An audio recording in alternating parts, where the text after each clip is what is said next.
اهلا بكم متابعين قناة راديو كورة. ما تنسوش تعملوا اشتراك للقناة عشان توصلكم اخر الاخبار وكمان البث المباشر لاحدث المباريات. ولو عجبكم الفيديو يا ريت تدعمونا بلايك. الخبر العاجل اللي موجود معانا النهاردة هو مدرب اوغندا يوجه رسالة لمنتخب مصر. صرح المدير الفني لمنتخب اوغندا عن مفتاح اللعب لفريقه في مواجهة مصر بكأس الامم الافريقية الجابون 2017. وقال المدير الفني لاوغندا في تصريحات نقلتها بعض المواقع الاوغندية ان القوة الذهنية هتكون مفتاح اللعب امام منتخب مصر. وقال انه اشتغل على كل النواحي الفنية لفريقه لمواجهة مصر.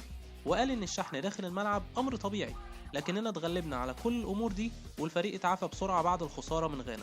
وقال كانت البداية بطيئة امام غانا في المباراة الاولى وخسرنا بهدف من اندريا ايو في الدقيقة 31، لكننا قدمنا اداء جيد في الشوط الثاني.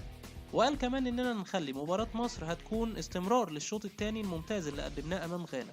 وقال انه يقدر يفوز بالمباراة بسهولة. وهيلعب منتخب مصر مع منتخب اوغندا السبت الجاي يوم 21/1/2017 الساعة 9 بتوقيت مصر في الجولة الثانية من المجموعة الرابعة بدور المجموعات في بطولة الأمم الأفريقية. منتخب مصر حقق تعادل سلبي أمام مالي في الجولة الأولى، لكن أوغندا خسرت من غانا بنتيجة 1-0. مستنيين تعليقاتكم ورأيكم في المباراة وهل شايفينها سهلة ولا صعبة على منتخب مصر؟ وما تنسوش الاشتراك في القناة عشان يوصلكم كل جديد، وشكرا ليكم. وبنفكركم ان لينكات مشاهدة المباراة هتكون موجودة في القناة قبل المباراة بساعة كاملة. إذا أعجبك الفيديو يرجى الضغط على زر الإعجاب والضغط على زر الاشتراك ليصلك كل جديد. قناة راديو كورة، أنت في قلب الحدث.